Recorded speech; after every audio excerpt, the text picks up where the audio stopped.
Sister. This one. Colleagues from outside, can we please come back to the venue?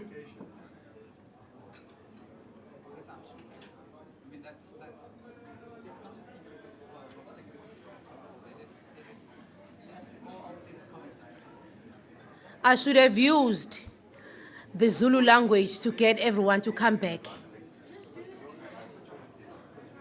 Thathani ukudla nize nako endlini.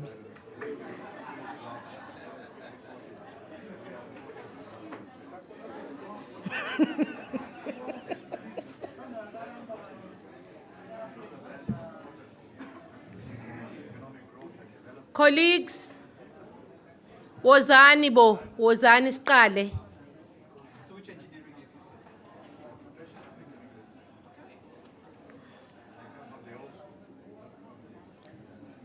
Bad audience.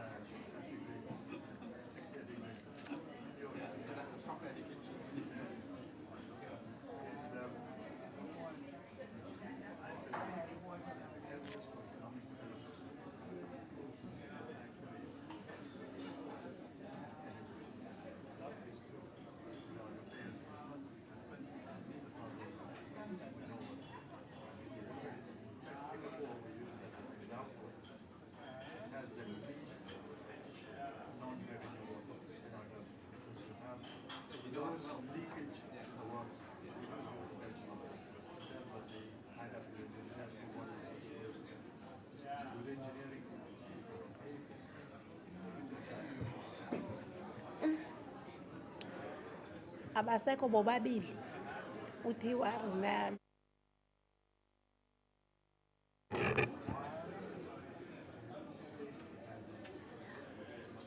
colleagues,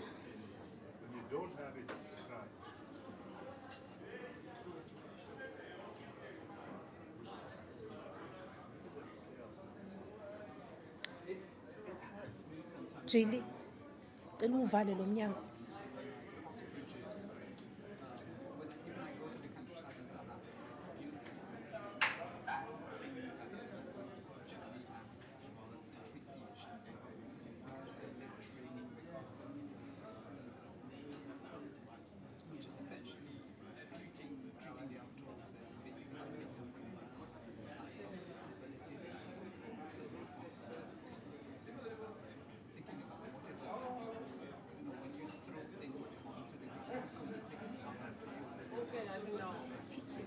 He's outside.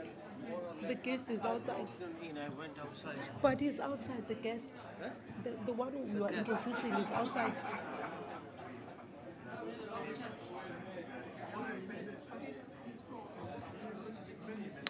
I had prepared gifts for all of you, but because you are not behaving very well, I'm gonna keep them to myself.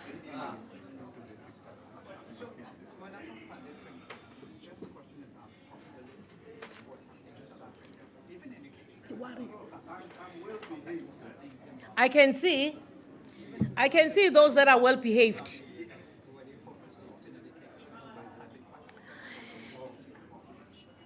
Colleagues, welcome back.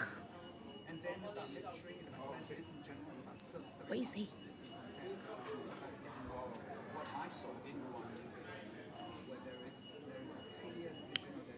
The more we delay, the more our happy hour is delayed. If we are supposed to go for lunch at 1, we will go at 4. Then the cocktail, it will start at 8.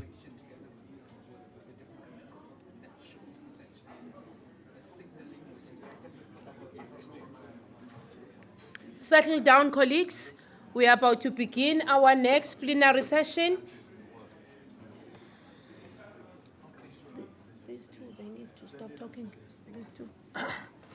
I will call upon Professor Tiwari to introduce our next plenary speaker.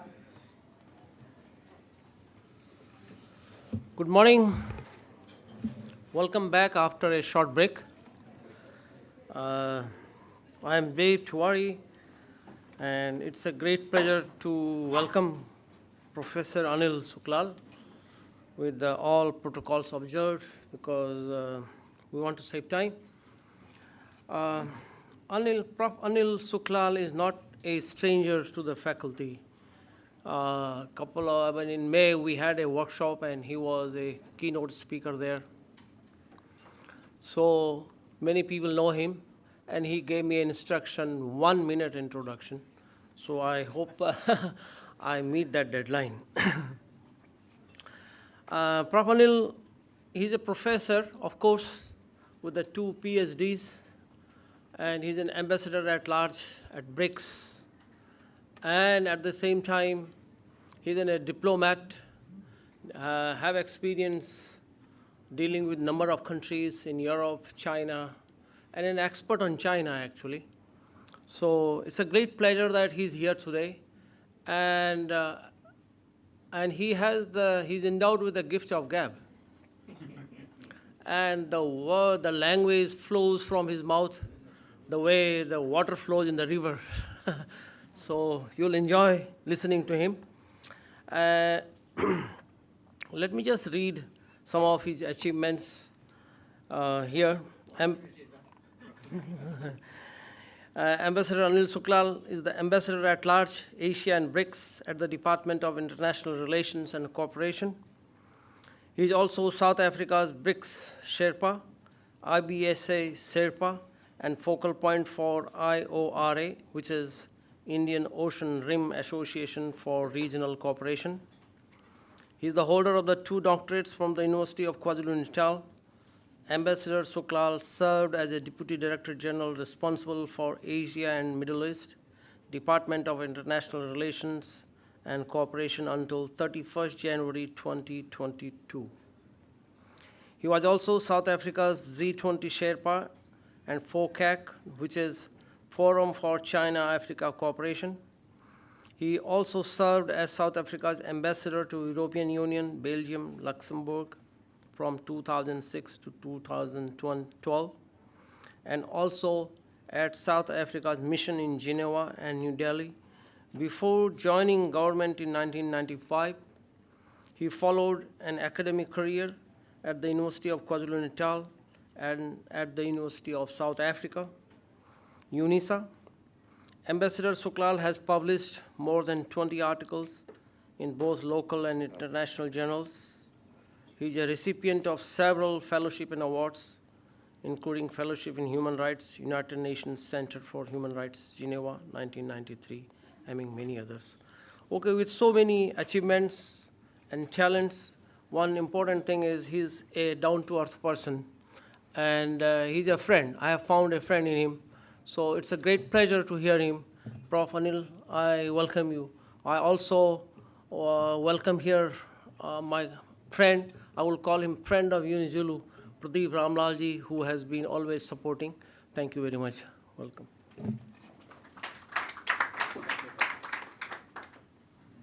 Thank you, Prof. Tiwari, for the 1 minute introduction. Esteemed professors from the university, I know Prof. Kraling is here, but I believe the Deputy Vice Chancellor is gone into meetings. And Prof. Kasiram, who extended this invitation to me, and my good friend, Zainal, High Commissioner of Singapore to South Africa. Thank you for being here. Actually, you have come here to listen to him. He'll give you an insider's view of development and the Singaporean experience. I'm an outsider looking in, so you'll get a second-hand account of the region. But let me firstly express my deep gratitude to the University of Zululand for giving me this privilege and inviting me back to your beautiful university. And I'm extremely privileged to be here in the august company of all of you today and to share some thoughts. That's all I'm going to do with you. I've been asked to speak on lessons of development. I'm not one who gives lessons, and I don't like using the word lessons because I think even our Asian partners would want to share experiences with us, and for us to draw from those experiences and see if it has relevance for our development challenges, which I believe it has, and I hope in my presentation I will share some of these experiences with you. I've given myself a nice fancy title, Walking Together, the Tiger, Dragon, Elephant, and the Lion. Asia's rise and its relevance to Africa's development. Now, of course, you all know one of the tigers are sitting here. He'll speak to us about one of the original tigers, Singapore. And I mean, you had, I think it was one of the earlier speakers, the Deputy Vice Chancellor spoke of the remarkable development of Japan. But really, Asia took off with the emergence of the tiger economies, followed by the dragons. And the dragon, in this case, I'm referring to, of course, is the big dragon, the one and only dragon, China. And the elephant in the room is India. And the rise of India, I would like to also share experiences on these countries. And of course, the experience of South Korea, which I thought was, why did I choose these three in terms of looking at how it has relevance for Africa's development? South Korea is today a vibrant democracy like ourselves, population not too different from ours, about 52 million, I think we are just over 60, 61 million now, according to the latest census, had its own challenges, a very painful past history, but has found its footing. Then I chose China because you can't ignore the emergence of China, a country that not too long ago was steeped in poverty. In fact, as recently as 1980, over 85% of Chinese lived in abject poverty. And we know that they have turned the corner. We'll come to that. And of course, India, being the largest democracy, I thought that it has lessons for us as a young democracy as well. So I've chosen these three, but of course they are replete examples in terms of the rise of Asia. And, you know, being in government, I had the good fortune of working closely with all of the administrations. And one of the things that always stuck in my head was the vision of President Mbeki. And he was the one that popularized the term African Renaissance soon after he took over the presidency in 1999. And he started speaking of the African century in the early 2000s. Very often, whenever President Mbeki spoke on international platforms, he championed the African Renaissance and he championed the African century. And of course, as an African and someone that has a deep love for Asia, I always said that actually this is going to be the Asian African century. And, you know, Kishore Mahbubani, who High Commissioner, I'm sure, is a good friend of and knows very well. And I suggest you read some of his writings. His most recent writing, The Asian 21st Century, that was published, I think, end of last year. And when I was going to that book, I told my wife, I hope President Mbeki will write a book of the African century. And I hope that one day you will invite Professor Mahbubani to come to South Africa and to have the two of them in conversation. I very often log on to YouTube to listen to Prof. Mahbubani, brilliant mind, former permanent representative of Singapore to the United Nations, I think 2 tenures, even chaired the Security Council during Singapore's non-permanent tenure. And I think listening to him is so refreshing, and the ideas he has. And I liked one phrase he used in a recent YouTube interview, himself and Prof. Well, he's also Prof now, I think, Shiv Shankar Menon, former DG, or what India calls Foreign Secretary of the Foreign Service. And he said that this century is going to be dominated by the CIA. And I fully agreed with him. Now, not the CIA that we know of. We don't want that CIA dominating us. But China, India, and ASEAN. But for me, the A had a squared. China, India, ASEAN, and Africa. That's my CIA. And I'm sure High Commissioner will agree with me as well. And when I meet Prof. Mabubani, who I had the pleasure of meeting during one of my trips to Singapore, he was the founding dean of the Lee Kuan Yew School of Public Policy at the University of Singapore, I believe. I firmly believe that Asia and Africa are natural partners. That is why when we started emerging out of colonialism and becoming sovereign states, soon after that, the first natural conference that took place was the Bandung Conference in 1955, where Asian and African leaders came together to share experiences of what it means to be decolonized and to become sovereign states, and how together we can start this journey as sovereign independent states and work together.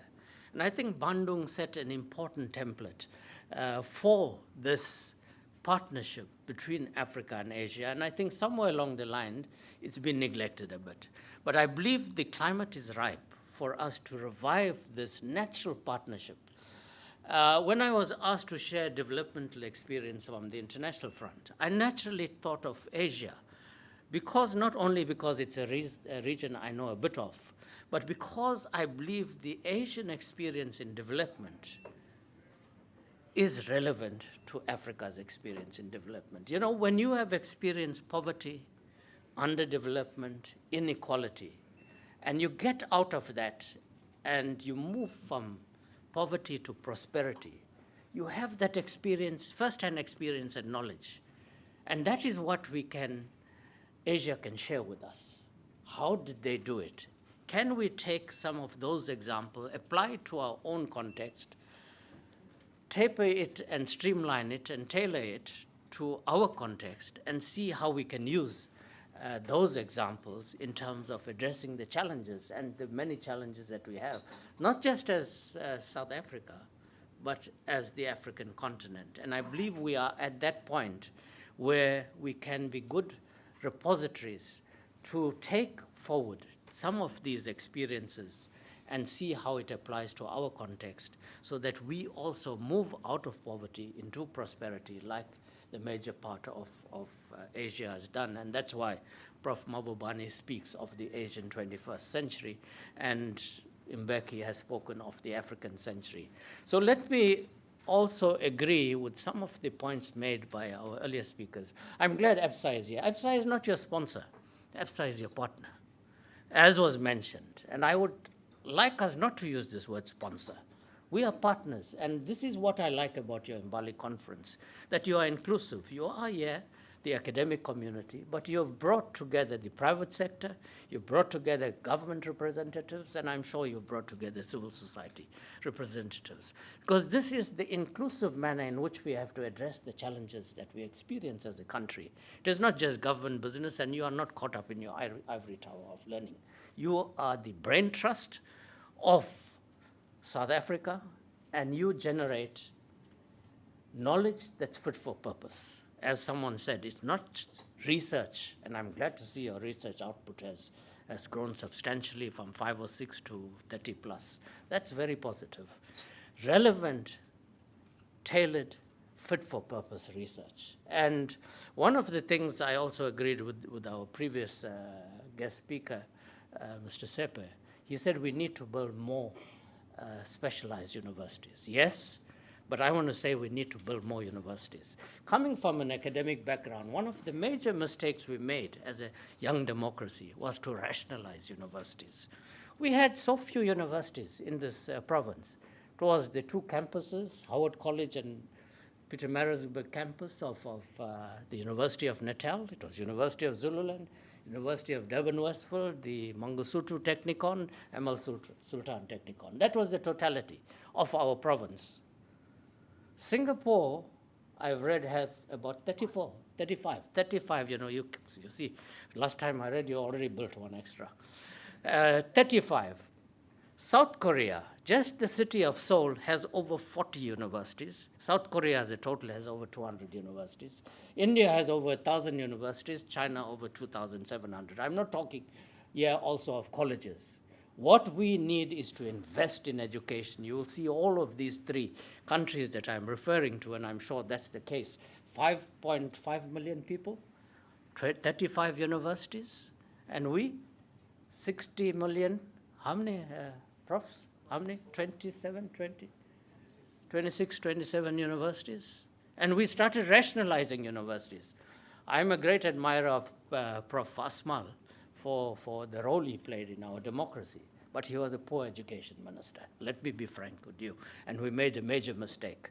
You know, I was last month at a conference on 25th anniversary of South Korea, and we were reflecting on South Korea's development. President Motlanthe was a keynote speaker. I was one of the speakers. President Motlanthe, again, delving on education, and I'm saying this because I'm a Monks educationist, he said one of the major mistakes we made was to bring outcome-based education into our education system. It was a dismal failure because Prof. Asmal imported what was, when he was in exile in Ireland, and brought and transposed it into our system. Totally different environment, and it failed.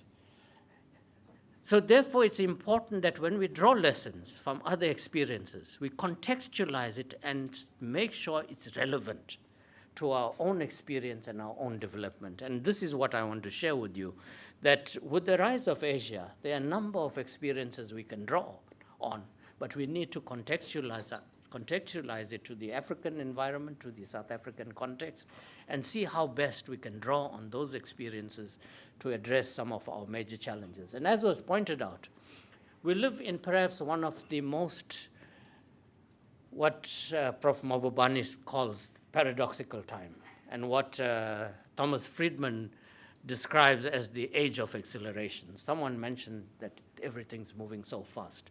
Thomas Friedman speaks of the age of accelerations where for the first time a number of factors are descending on the human psyche all at once.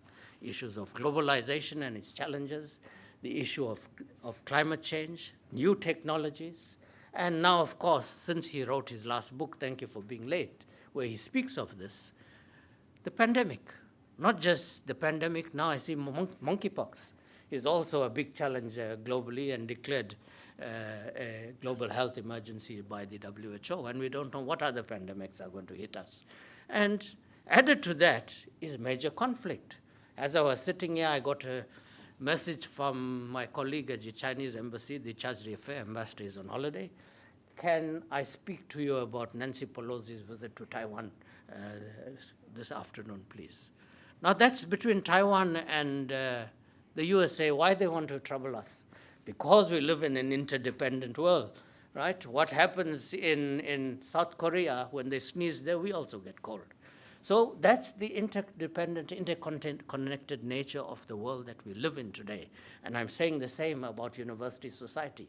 You don't live in isolation. You are connected to the larger South African society, and you're an important architect in what becomes of South Africa, whether we succeed or fail, to use the example of the bird in the hand.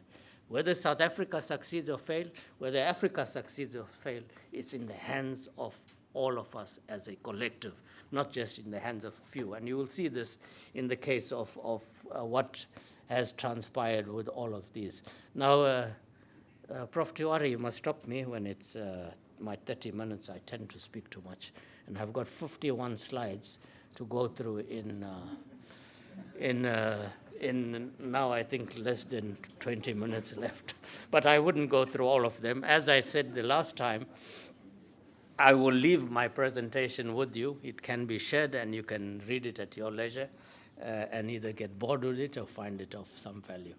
Now, I'm not going to go into all of the Asian experience. I think I've spoken about that in terms of where Asia was in the 1960s and where Asia is today. I mean, if you look at the global context and the global economy, later on I will show you a diagram that the global value of the global economy in 2022 is 100 trillion US dollar, 100 trillion US dollar. And what is Africa's share of that? What is Africa's share of that? About 2.5%, 3%. That's what's Africa's share of this $100 trillion. But it's not depressing news. when you're at the bottom, you start picking yourself up. So there's only one direction we can go, and I'm optimistic that's the direction we have started moving in, and I will come back to that. Now, what are the things that they did that was correct, all of these countries? Let's start first of all with Korea, South Korea. I had the great privilege of being in Korea many times. Over the past 40 years, I've traveled extensively, perhaps more extensively than Asia, than my own continent, although I have traveled quite extensively on the African continent. And I have seen the transformation of these societies over the past 3 or 4 decades, and the remarkable transformation that we have seen in these economies and these societies and the standard of living. I mean, if you look at ROK after the Inter-Korean War ended in 1953 or so, it was a bankrupt country. It is almost like what Sri Lanka is today, right? That's another story in terms of where Sri Lanka landed up. You know, when we should speak about the Sri Lankan Civil War, and I was fortunate when I was based at our embassy in Delhi. At that time, we didn't have an embassy in Sri Lanka, so I was also accredited to Sri Lanka. We covered Sri Lanka from New Delhi, so I traveled quite often at the height of the Civil War. And I can give you lots of stories about the tragedy of what transpired there. So South Korea was basically a bankrupt country. When it was divided between the North and the South, again, major power contestation, which led to this tragedy. The major part of industry was located in the North, and the South was by and large agrarian, agricultural based. So it didn't have much of an economic based. And now this, to give you an idea, to give you, visuals are sometimes more powerful than all that I can say. This is South Korea in the 1960s. And this is not a made-up picture. Go and Google, you will find this is where South Korea was in the 1960s. And one of the reasons why I chose South Korea as well, because very often when you speak of Africa's post-colonial development, we are reminded that in the 1960s, the economy of Ghana was bigger than that of South Korea. Now, South Korea has moved from this, and if you have been to Seoul, and I believe many of you perhaps have been to Seoul, Seoul is an ultra-modern, highly developed first world city. Having moved from here to this, how was that possible? As I said, they did certain things that perhaps we can look at emulating. A high growth rate, outward-looking development strategy, rapid transformation of the economic structure from domination by the agricultural sector into manufacturing. We had a very strong manufacturing base in this country, but we let it slip. That's why we are speaking of reindustrialization. Yet we had a very strong industrial base at one stage. Setting export targets classified by commodity and destination, regular engagement between private sector at the highest level to remove impediments. Very important, regular engagement with the private sector. If sales in a region are not up to target, the Korean ambassadors, they are recalled to find out what the problems are and what can be done to spare Korean sales. Because what are we as diplomats? We are salespersons.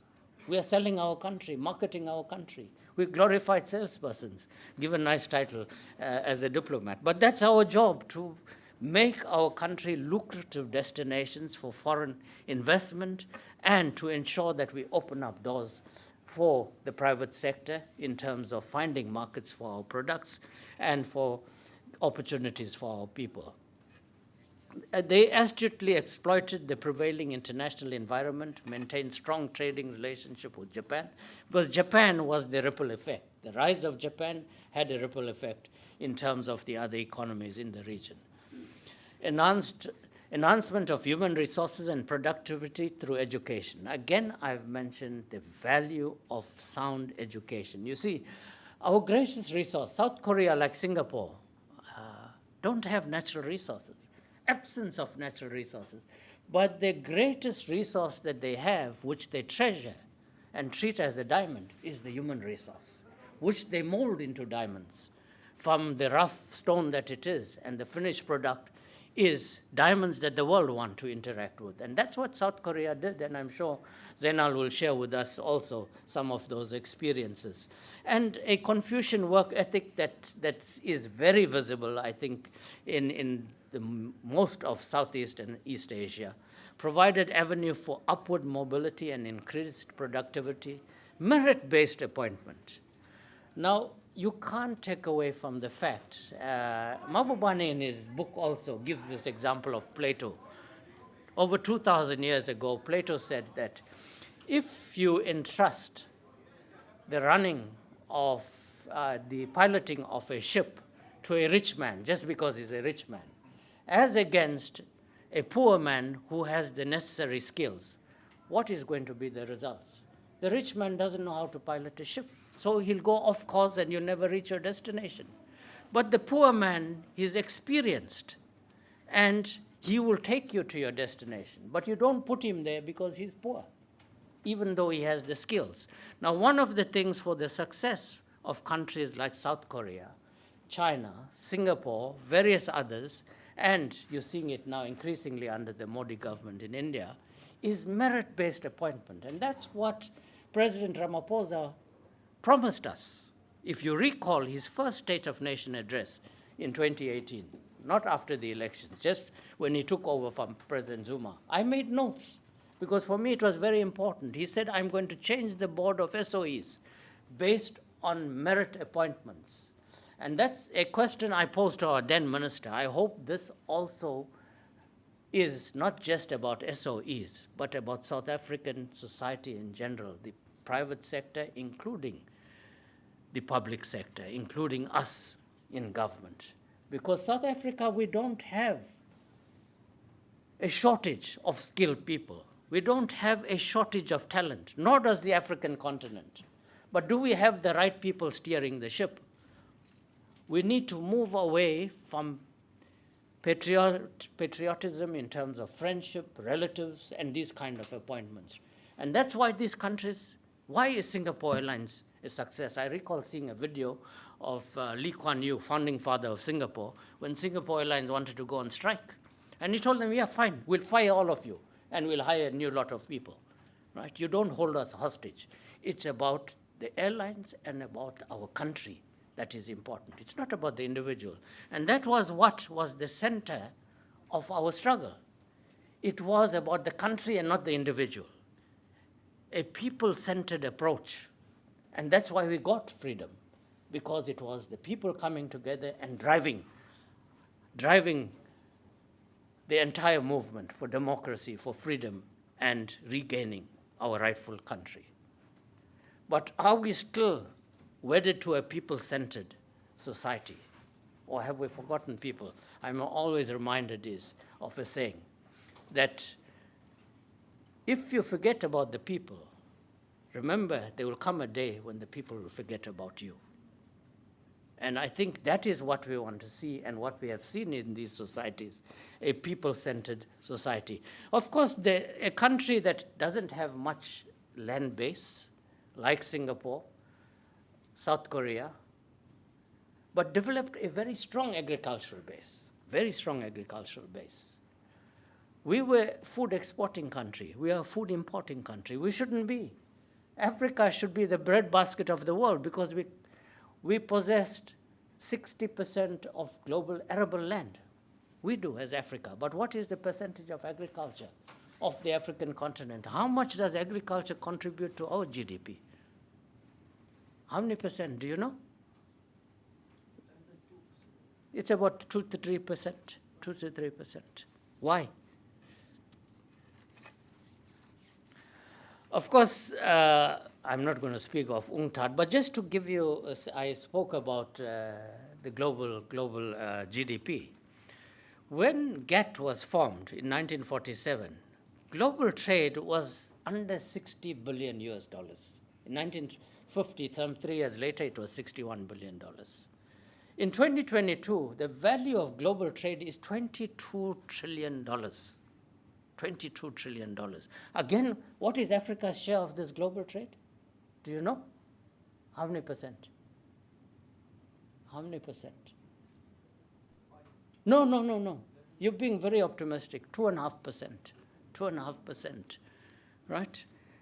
Just to give you context. And who controls global trade today? It's this region. It's Asia. That's why not just Prof. Mahbubani is speaking of the Asian century. If you go back to World Economic Forum report 2019, the World Economic Forum in 2019 already postulated that the baton has moved. There's no changing of guard from the west to the east.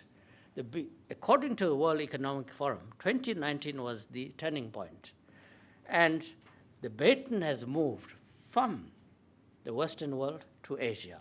And of course, the 200 years of the domination of the global economy by the Western powers is an aberration. It's an aberration. Before the 1800s, for the period before that, the 1,800 years before that, the global economy was dominated by two countries, by India and China. Up to 1800, we accounted for almost 60% of global GDP. So when you speak of the rise of China today and the containment of China, there's no such thing as containment of China. When the water is boiling in the pot, no matter how long you put the lid there, the lid will blast off automatically. You can't keep the lid on. You can try to keep it on, you'll get burnt in the process. So it's natural. China, a country of 1.4 billion, is going to become the largest economy. I mean, latest predictions is that maybe in the next decade. Some say 2027, some say 2032, but whatever. It's going to happen. It's natural, a country of 1.4 billion. $19 trillion, I've got 5 minutes left. $19 trillion of that 100 trillion is the Chinese economy. US economy is about 25 trillion. It's catching up very fast, right? This year, India will surpass the UK, the former colonial master, in becoming the fifth largest economy. The UK is set to grow under 2% this year. India is the fastest growing emerging economy. It will grow by 7.4% as per last week's revised global GDP figures released by the IMF World Bank, right? But what does all of this mean for let me run quickly to Africa.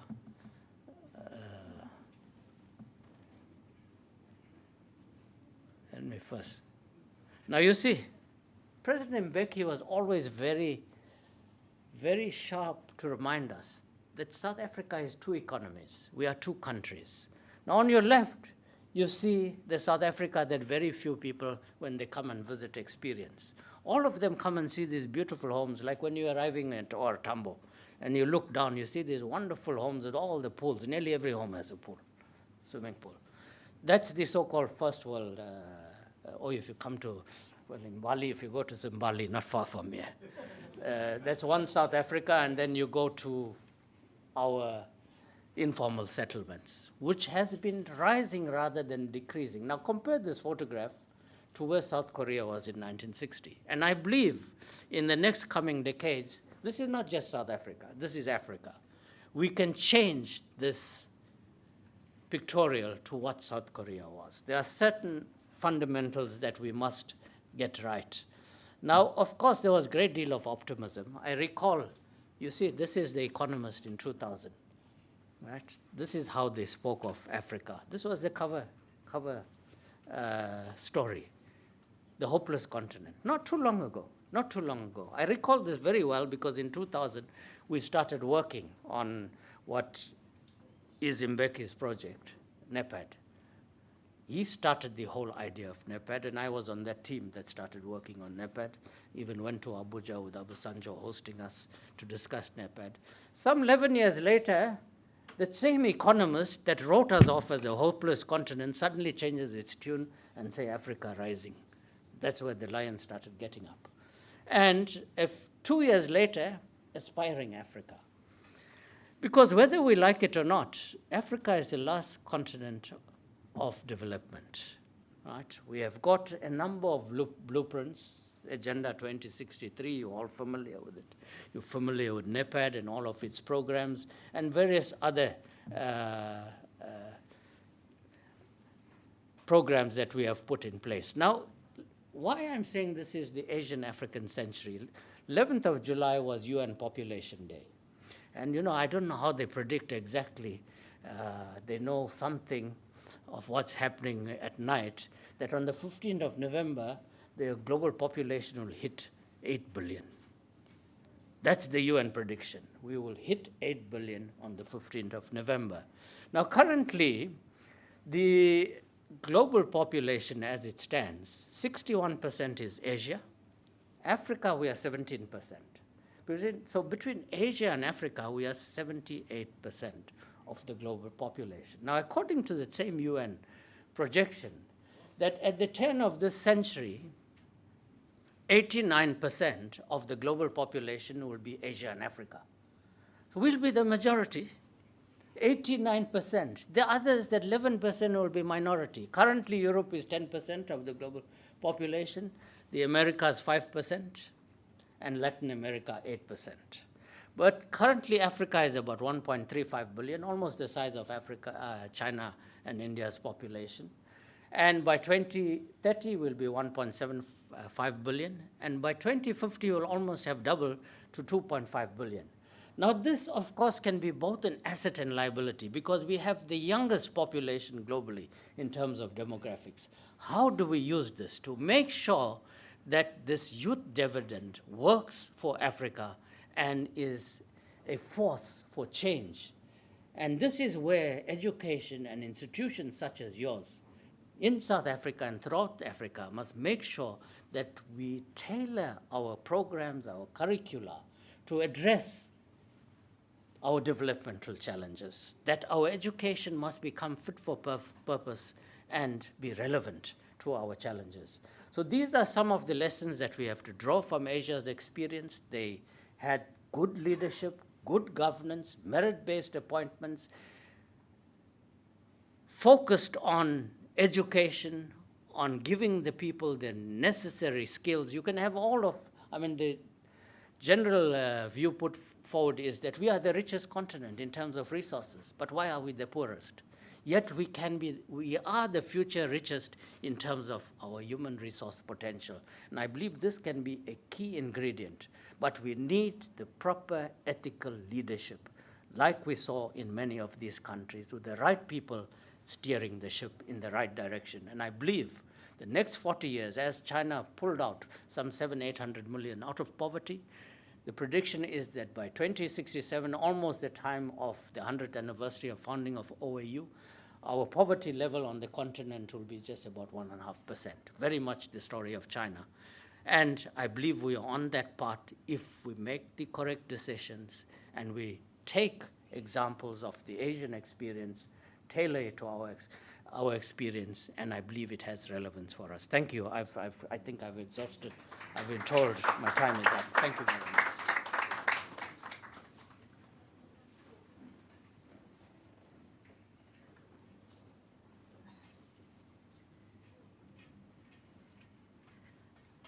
Thank you very much. Thank you very much to Prof. Suklal. We really appreciate your detailed and very informative presentation. This is our small appreciation that is coming from our heart to say thank you very much. The university is always very generous. That's why I keep coming back. Thank you. I wish we had more time because we're really learning from this particular presentation. Prof, can you please come forward and introduce our next speaker? Thank you.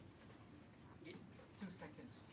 He's given me 2 seconds. So I gave 1 minute, he took 2 minutes. So I'll take 20 seconds. I'll give it 10 times more. Let me first of all say how pleased I am that High Commissioner is here.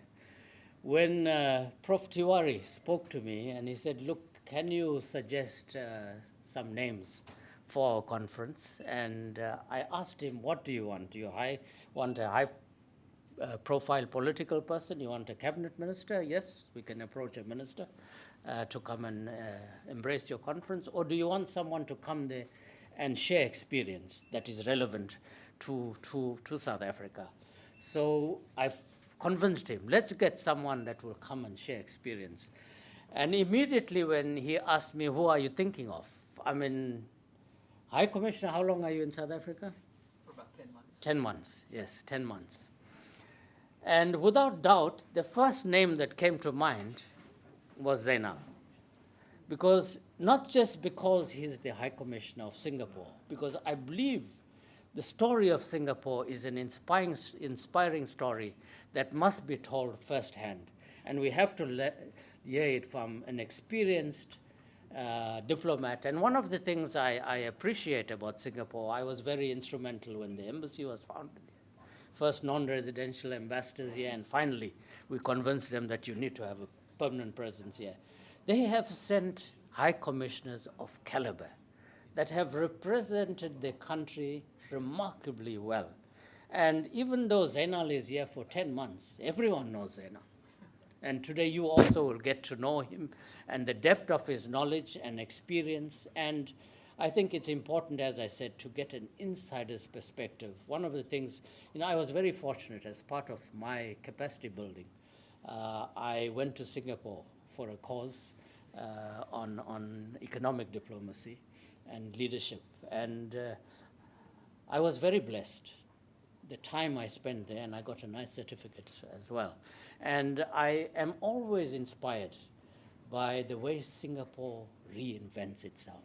This small island state of 5.5 million people is at the forefront of global developments. And I think listening to an experienced diplomat such as High Commissioner Montaha, who has served on various postings, and we're very blessed to have him here to further deepen our very solid, sound relations between Singapore and South Africa. I was blessed in 2005 to accompany President Mbeki, and he planted an orchid. I think it's named after, I don't know if it's named after him or South Africa. Oh, it's named after. It's named after him. I hope it's flourishing. You see, that's when you plant something good, it will flourish. But High Commissioner, without much ado, great pleasure to have you and to listen to you. Thank you. Do you know that expression, quit while you're ahead? I think after that introduction, I should just leave right now because everything is going to be downhill from here. Ladies and gentlemen, thank you. Thank you. My profound thanks to the organizers for the honor of this invitation and to address this august gathering.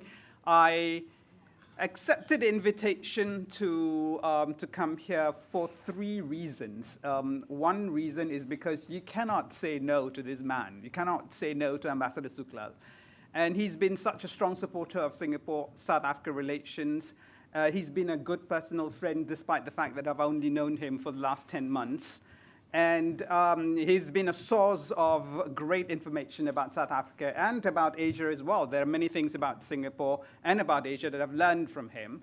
And so therefore, I'm very honored and pleased when he came, when he approached me and I said, you know, I think it was about, what, 3 seconds before I said, yeah.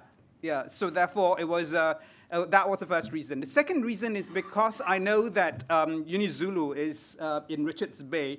I've never visited Richards Bay before, so this is my virgin trip, my maiden trip to Richards Bay. And it's important to me to come see it, and I'm going to come back again and discover a little bit more about the city, because this is just going to be a quick pit stop. And the reason why it's important is because there is a Singapore-based company called Wilma, who has just announced an investment to the tune of $81 million, which is about 1.4 billion rand in a refinery here. And I thought that it's important for me to come here and see what this place has to offer. And so that's the second reason. And the third reason is that I've always appreciated a chance to deal with academics and to deal with people outside of government, sorry, Anil, and diplomacy, because of the fact that you get a chance to talk about real stuff. Unfortunately, for today, we don't really have a chance to engage one another after this discussion. What I hope to do now is to give you some ideas and some topics of conversation, because I'm not sure whether or not the topic is correct, because the topic in the program right now sounds a bit too self-congratulatory. I mean, meteoric rise of Singapore, etc. No, I'm not going to talk about that.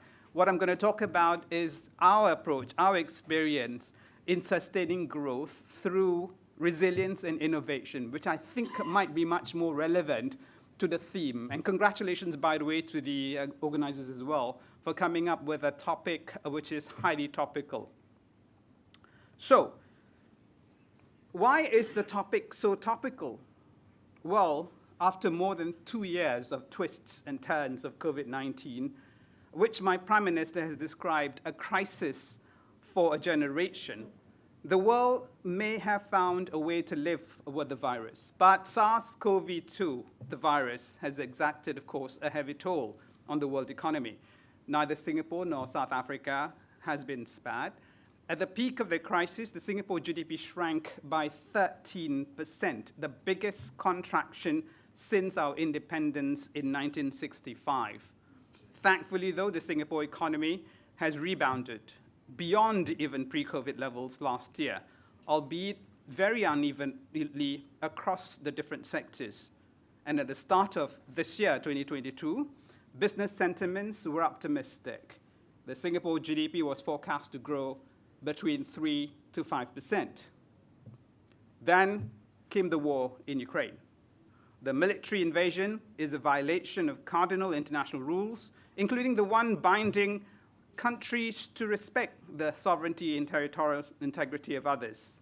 It has disrupted the global supply of energy, food, and other commodities, which has in turn exacerbated global inflationary pressures, adversely affecting growth in many countries. Another risk to global growth is the economic slowdown in China. Stringent measures to contain COVID-19 will weigh on the economy and contribute to prolonging the global supply bottlenecks. And of course, climate change is also becoming less and less an abstract concept. The effects of global warming, like extreme weather, are coming closer and closer to home. Sadly, the province of KZN is more aware of this than most. The reality is that the world is not on track to keep global temperature rise to within 1.5 degrees Celsius is increasingly inescapable. The latest IPCC report has warned that one or some of the effects of global warming are already irreversible. The loss of biodiversity will also have spillover effects. And speaking again of pandemics, the dreaded disease X, which we all have heard about, is not a matter of if, but when. The impact of these global risks is unfolding as we speak. Earlier this year, the IMF cut its global growth forecast for 2022 due to Omicron wave. In its July forecast, this forecast was further cut to 3.2% because, inter alia, of the war in Ukraine. In real terms, households and businesses everywhere, including in Singapore and South Africa, will have to contend with higher energy prices and higher prices for essential goods and services. And governments would have to respond and formulate policies to cushion the blow on citizens and businesses. Now, it is therefore a fact that global environment is now characterized by more frequent global shocks and greater economic and financial volatility. Moreover, the economic clock is moving faster. Before COVID-19, a 2016 study estimated that half of the S&P 500 companies would be replaced by 2026. The cycle of creative destruction of industries, the so-called churn rate, will be accelerating. Increasing interconnectedness and interdependence of the economies of the world would mean that the impact of disruptions will likely ripple more quickly and further and wider. Now, unfortunately, even while global challenges are occurring more frequently and becoming more complex, the multilateral system needed to address such challenges effectively seems to be weakening. Even prior to the invasion of Ukraine, the global world order has been under stress due to tensions resulting from the intensification of strategic competition among major powers. Nationalism and skepticism towards globalization in many countries has also been on the rise. Governments that have come to power on the back of such sentiments have been partial to nativist and protectionist policies. Last year, however, we saw how multilateralism could work. For instance, despite the initial hesitancy, the world eventually came together to deal with the pandemic and made some progress in promoting vaccine multilateralism. COP26 also helped focus minds on the clear and present dangers of climate change and produce high ambitions to deal with the issue. The attack on Ukraine, unfortunately, was a setback for multilateralism. As it is, the world already has a full agenda, strengthening the multilateral trading system, mitigating and adapting to climate change, promoting digital, technological, and green transition, tackling inequalities, preparing for the next pandemic, among many, many others. Resolving these issues will require more multilateralism, not less. In the face of such volatility in the external environment, resilience and innovation have become increasingly important themes for economic planners. I hope, therefore, today to be able to share with you Singapore's experience and approach. Now, as a relatively small, globally connected economy, Singapore has long been conscious of our special vulnerability to global shocks and strategic shifts caused by events far and near. We are often on the grass that risk being trampled when elephants fight or when they make love. We are also global price takers, not price setters. For that reason, since its independence in 1965, Singapore has been conscious about the need to develop capacities to effectively scan the horizon and identify trends that would affect our future trajectory. Strengthening the resilience of our economy and our companies and increasing capacity to not only absorb shocks and handle disruptions, but also to identify and seize new opportunities has therefore been an ongoing project. We have invested much energy and resources to develop and nurture a tripartite partnership with stakeholders in business and trade unions. We are building on this to establish the foundations of a network ecosystem involving multi-stakeholders, from the business community to workers and unions to government and also researchers and the media. To create this networked ecosystem, we foster stronger linkages within and across industries and stronger bonds between stakeholders. This network ecosystem has helped us understand more holistically the impact of global trends on industry and on workers. It is complemented by structures that are flexible and nimble, giving us maximum agility to respond to global shifts before they become crises.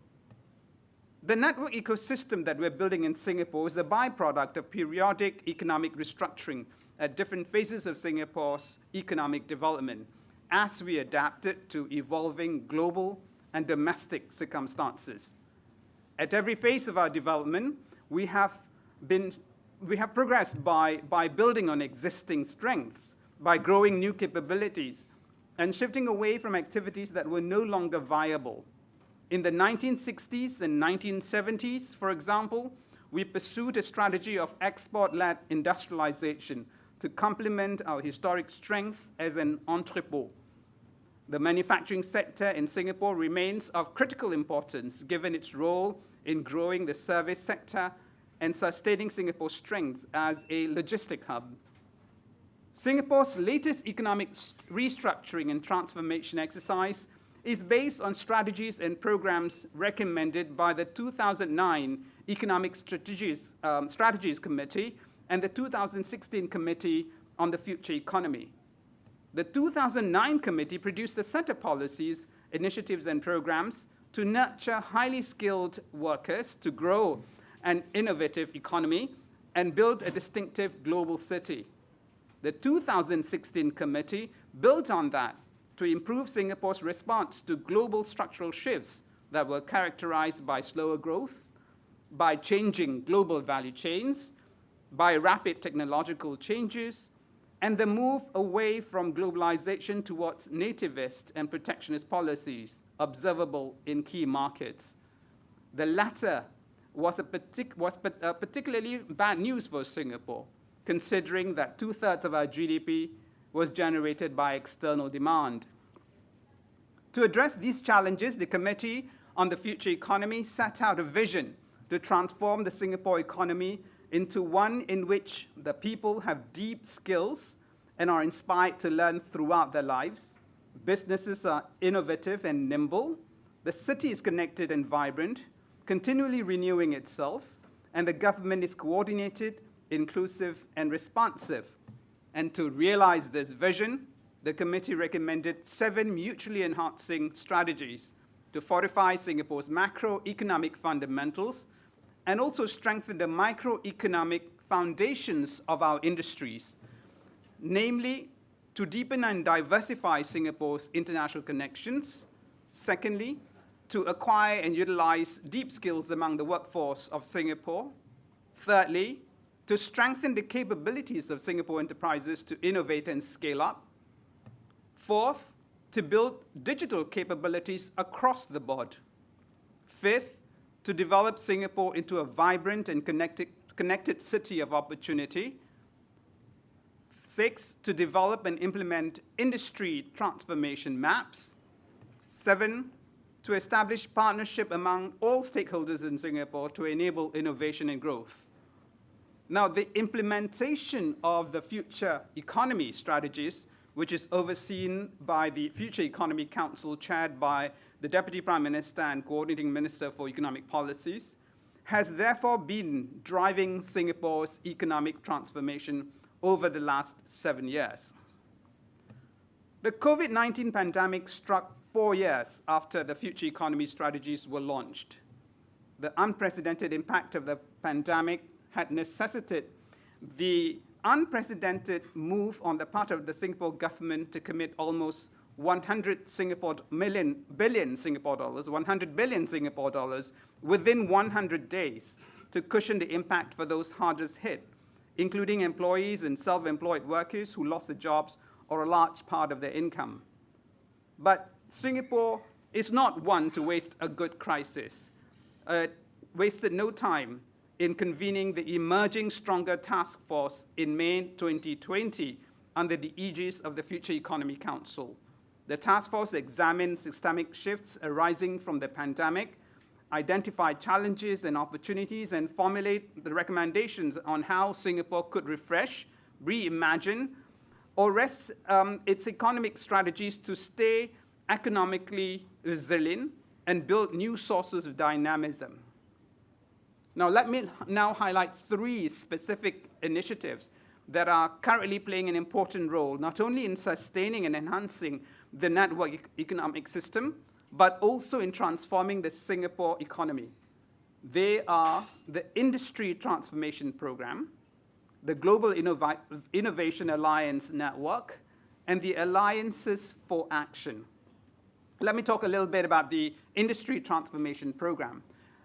This program integrates the different strategies and initiatives to restructure the economy at the microeconomic level, i.e., at the level of specific industries.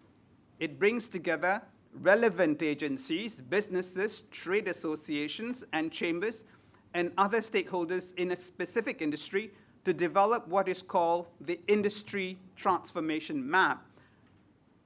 Industry transformation maps are essentially plans to secure the growth and competitiveness of these sectors, of companies within these industries. They address the issues of productivity, jobs and skills, innovation, and trade and internationalization. Industry transformation platforms for the 23 industries under 6 clusters generating 80% of Singapore's GDP have already been set up. The industry transformation maps are helping to strengthen the foundations of key industries and foster stronger linkages within and across industries. They have also enabled businesses to adapt, respond, and pivot better to changes in the operating environment, such as for small businesses and sole proprietors, going digital, and for larger enterprises facing manpower shortage, investing in automation, and restructuring operating models using Industry 4.0 tools. Now, the Global Innovation Alliance, or the GIA network, comprises partnerships formed by the Singapore Economic Development Board or the Enterprise Singapore with in-market players to run inbound and outbound acceleration programs. These help connect Singapore enterprises and the Singapore innovation ecosystem to businesses and innovation ecosystems and communities overseas. The Global Innovation Alliance platforms have been established in 16 cities and 12 countries that are major innovation hubs in key demand markets themselves, including China, France, Germany, India, Indonesia, Japan, the Philippines, Russia, Thailand, Vietnam, the UK, and the United States. Now, this you get from me. Another of this Global Innovation Alliance node will be established soon and not far from here to help us connect with innovation hubs and tech communities on the African continent, especially those in South Africa. The third program I'd like to speak a little more about is what we call the Alliance for Action, which is really a platform to foster private-public collaborations and energize economic transformation. This was institutionalized by the emerging Stronger Task Force. Now, what these Alliances for Action are, or our jargon, it's AFA, they are essentially action-oriented and industry-led multi-stakeholder coalitions to prototype ideas to respond to new demands and address new pain points and take advantage of new opportunities engendered first by the public health crisis. But since its institutionalization, the Alliances for Action will now cover many other sectors beyond public health to look for solutions which may be implemented or introduced into the market. Now, 9 of these alliances have been established in a number of sectors, including the digitalizing built environment, EdTech or educational technology, to enable safe and innovative visitor experiences, to facilitate smart commerce, robotics, supply chain digitalization, sustainability, agri-tech, and medical technology.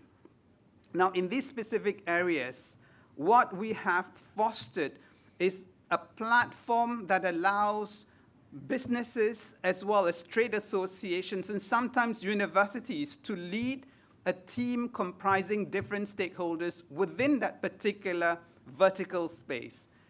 And that will be encouraged as well as incentivized through government funding as well to enable them to conceive of projects and to come up with solutions, and later on, the possibility of them to come up with minimum or MVPs, minimum viable products that can be introduced to the market and subsequently scaled up. So you're really talking about a very action-oriented platform, a very action-oriented program to introduce new business activities. The collaborative process engendered by the alliances also strengthen the spirit of innovation and seed the foundations of future partnerships. Now, the success of Singapore's strategies to transform the economy are measurable not just through speeches as well as declarations on the part of the Singapore government. We use an imperfect but useful proxy, and some of you economists amongst you would probably be challenging this, but I think it's still going to be quite useful in terms of highlighting the impact of the strategies that we have followed. And this we can find in the productivity figures of Singapore. 3 years before the launch of the Future Economy Strategies in 2016, Singapore's productivity grew at 2.3% per annum, which was already better than the growth rate of most other advanced economies. In the 3 years since, and especially following industry-specific efforts to draw up and implement the industry transformation maps, from 2016 to 2019, productivity growth improved to 2.7% per annum. It may be a slight, small increase from 2.3%, but in terms of economic activity that generates, it's actually quite substantial. Now, despite the headwinds generated by COVID-19, Singapore continued to see the productivity increases. Now, between 2019 and 2021 last year, productivity shot up to 3% per annum. Now, ladies and gentlemen, as you can see, we are relatively fortunate in the sense that when the latest jolts to the global economy triggered by the pandemic and the Ukraine crisis struck, the process of transforming and future-proofing our economy was already underway. However, over the longer time frame, strengthening resilience is not just about hard skills and capabilities. It is also about developing a shared vision and a common set of beliefs in how we can achieve resilience. In this regard, Deputy Prime Minister Heng Swee Keat has described 4 key attributes that we must continue to develop to ensure continuing resilience in the economy. They are the innovation, the spirit of innovation, sustainability that must be mainstreamed through economic activities, openness of the global economy, and last but not least, trust. I'm going to elaborate a little on these attributes, and I seek your indulgence. First, innovation. Of course, innovation, in my view, goes to the heart of resilience. One could say that the best way to deal with shocks and disruptions is to make the necessary changes before they are upon us. In Singapore, we make every effort to constantly adapt and innovate, try things out to see what works, and scale things up if they are successful. This is not always comfortable, as there is no fail-safe formula, and people are naturally risk-averse. On this point, quotations from 2 first-generation leaders of modern Singapore, Prime Minister Lee Kuan Yew and Minister for Finance Dr. Goh Keng Swee, which have become virtually canons in the Singapore public service, is worth quoting. Mr. Lee said, "Change is the essence of life. The moment we cease to change, to be able to adapt, to adjust, to respond effectively to new situations, then we have begun to die." And Dr. Goh said, "The only way to avoid making mistakes is not to do anything, and that will be the ultimate mistake." Now, I say this at the risk of being labeled conceited a little bit. The decades of emphasis on innovation and all the efforts that we have made to mainstream innovation across all sectors have given Singapore a higher capacity to experiment and handle change. Our schools and our school curricula encourage greater self-learning and discovery. More and more students wish to be entrepreneurs instead of policemen or astronauts. An oft-quoted phrase in boardrooms in Singapore, intrapreneurship, as opposed to entrepreneurship, is also instructive of the innovative culture that is taking root in Singapore. Enterprises are rising up to the challenge of sustaining the day-one spirit of experimentation and innovation. But the job is never quite done. More recently, companies in Singapore have been urged to change how they perceive fellow industry players. Instead of seeing one another as competitors, they have been challenged to be open to seeing one another as collaborators. That requires a mindset shift, which is not always easy. But there are already many examples of traditional competitors collaborating for mutual growth. Companies that may compete based on their distinctive value propositions are joining hands to tackle common challenges and unlock synergies. For instance, you may know this, German automakers and Ford Motors came together to form a consortium to build high-power electric vehicle charging network across Europe. Samsung manufactures touchscreen for iPhones, while Apple offers its streaming content on Samsung.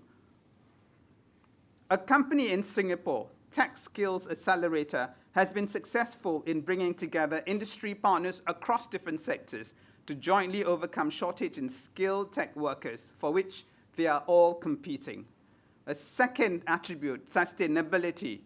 Now, making the green transition is not straightforward. And for business leaders, the immediate concern is understandably cost, both the upfront investments to lower carbon emissions and higher costs incurred while making the transition. Under the Singapore Green Plan and the Industry Transformation Program, Singapore works with businesses to make the green transition early, but at a pace that is practical and achievable. We see, in fact, opportunities to be a lead mover. in such sectors like environmental services, management of water resources, agri-food, carbon services, etc. The third attribute is openness. Now, openness is a foundational tenet of the Singapore economy, given our dependence on trade and external demand. There are two aspects of openness. The first is connectivity with the international market. Now, this is a relatively easier narrative. It is not difficult to explain the benefits of diversification of supply chains and markets and the enhancement of trade connectivity through the establishment of a network of progressive free trade agreements. But the more complicated dimension of an open economy is talent. For an economy with no natural resources, human capital makes all the difference. That is also arguably the essence of the Singapore story. With the emergence of growth of new industries and growth areas, Singapore must have the skills and talent to take advantage of new opportunities. Lately, however, we have learned that Singapore is not immune to forces of nationalism and xenophobia. And so, therefore, we have to explain to Singaporeans that while Singaporeans will continue to be placed at the center of efforts to improve skills and to provide jobs, we will need to remain open, lest we fail. And fourth, last but not the least, attribute is trust. In order for us to continue to remain resilient, there must be trust, and that comes in the form of social capital in Singapore. The relationship between the government and workers in Singapore, as well as people, must continue to be nurtured. And in connection with this attribute, I should mention that there is recently a nationwide dialogue called the Forward Singapore exercise, which was launched by the so-called fourth generation leaders to review and refresh the Singapore Social Compact and chart a roadmap for the next decade and beyond. This exercise will be completed in the middle of next year, but when it is completed, it is an opportunity for the Singapore government and the people of Singapore to renew trust with one another and also to continue to remain resilient in the face of shocks. So, ladies and gentlemen, I will conclude. I hope that you have found the Singapore approach to sustaining growth through resilience and innovation helpful in your deliberations at this conference. The context of Singapore and South Africa, as Anil has mentioned as well, are very different. But I share the Singapore experience not with the expectation that our experience and our approach can be exported and replicated in South Africa. But I do think that the approach that we have taken will be able to trigger conversations and inspire ideas in how South Africa would approach the challenge of building resilience in a complex and volatile world. With that, ladies and gentlemen, I wish you a very good discussion and a good conference. Thank you very much for listening.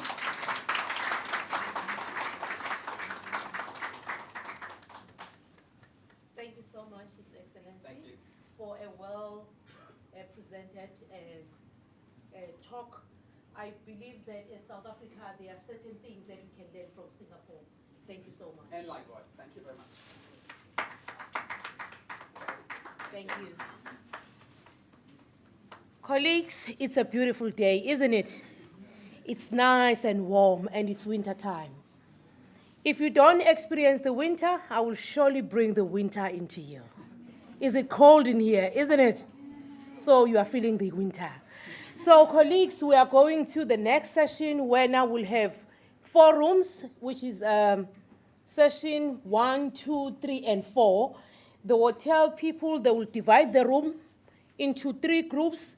So group 1 will be right at the end, group 2 in the middle, and this is room 3, and then outside is room 4. You can decide which one you want to listen to. So please, let us try by all means to go faster, and then we will now shorten our presentations into 15 minutes as opposed to 20 minutes. I believe that we are academics, we can do this. Right? Enjoy the next session. I will see you tomorrow. But tomorrow, the program director, it will be somebody else, not me. I hope that you had a wonderful day with me, wonderful morning with me. Hope you'll enjoy the rest of the day. Thank you.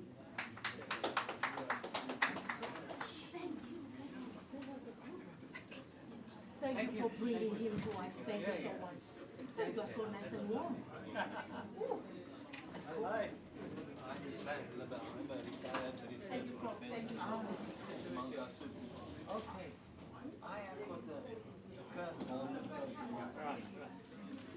problem we have is and that's the 51. And that is, and they're throwing it away.